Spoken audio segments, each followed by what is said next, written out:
Assalamualaikum warahmatullahi wabarakatuh. Perkenalkan, saya Salindawati dengan NIM H.2011067 dari kelas regular 4C dengan prodi Pendidikan Guru Sekolah Dasar.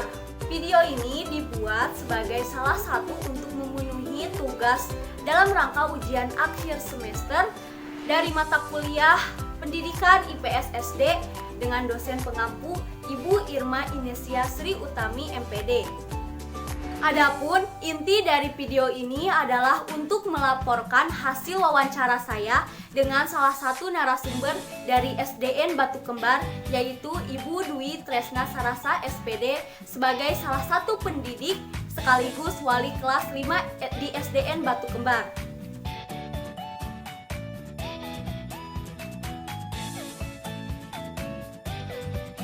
Baik, berikut ini adalah hasil wawancara antara saya dengan narasumber Ibu Dwi Tresna Sarasa SPD terkait pembelajaran IPS SD di SDN Batu Kembar, khususnya di kelas 5. Assalamualaikum Bu. Waalaikumsalam. Saya Salindawati dari Universitas Juanda. Untuk wawancara khusus observasi mengenai pembelajaran IPS di kelas 5.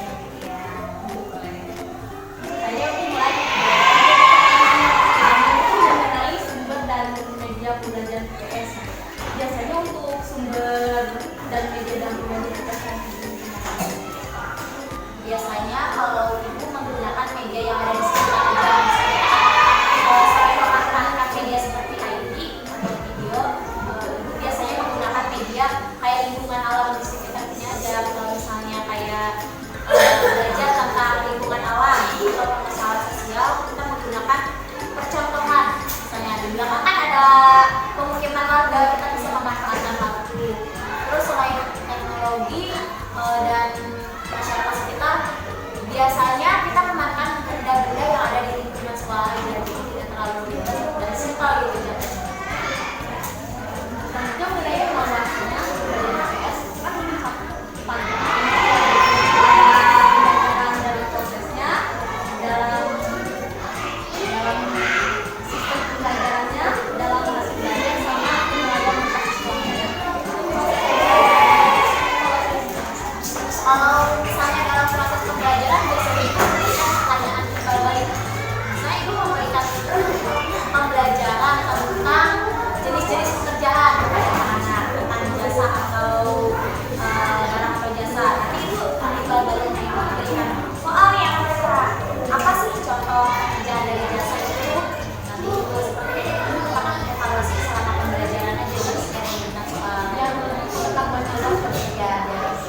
Berdasarkan hasil wawancara dengan narasumber, maka dapat disimpulkan yaitu yang pertama, sumber dan media pembelajaran IPS dapat membantu guru untuk meningkatkan pemahaman peserta didik. Sumber untuk pembelajaran IPS tidak harus selalu menggunakan buku, tetapi juga bisa memanfaatkan lingkungan sekitar untuk dijadikan sumber belajar yang kemudian bisa dibuatkan media pembelajarannya dengan sekreatif mungkin. Yang kedua, evaluasi pembelajaran IPS dilakukan agar dapat dijadikan sebagai salah satu dasar untuk mengetahui kekurangan dalam proses pembelajaran. Selain itu, dengan adanya evaluasi dapat dijadikan sebagai tolak ukur untuk mengetahui sejauh mana pemahaman peserta didik baik dari segi kognitif, dari afektif dan psikomotoriknya. Yang ketiga, pendidikan karakter dalam pembelajaran IPS bertujuan untuk menanamkan nilai-nilai positif kepada peserta didik sehingga dapat membentuk karakter sejak dini dengan harapan menjadi manusia yang berakhlak baik, bermoral, beretika, bertoleransi, berkarakter, dan beradab. Yang keempat, pendidikan IPS di tengah tantangan nasional dan global saat ini mengharuskan pendidik untuk selalu membimbing, mengarahkan, dan memberikan wawasan secara global serta keterampilan dalam menghadapi permasalahan yang muncul saat ini. Maka dari itu, peserta didik sudah harus dibiasakan dengan berpikir yang global. IPS ini menekankan peserta didik untuk berpartisipasi dalam pembelajaran secara aktif. Yang kelima, kurikulum saat ini yang diimplementasikan adalah kurikulum 2013, di mana dalam pelaksanaannya lebih mengutamakan pemahaman, skill, dan pendidikan yang berkarakter pada peserta didik.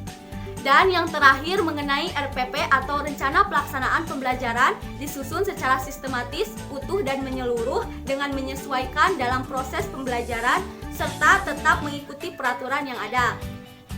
RPP disusun dengan tujuan untuk mengefektifkan proses pembelajaran sesuai dengan apa yang telah direncanakan dan sebagai pembentukan kompetensi kepada peserta didik.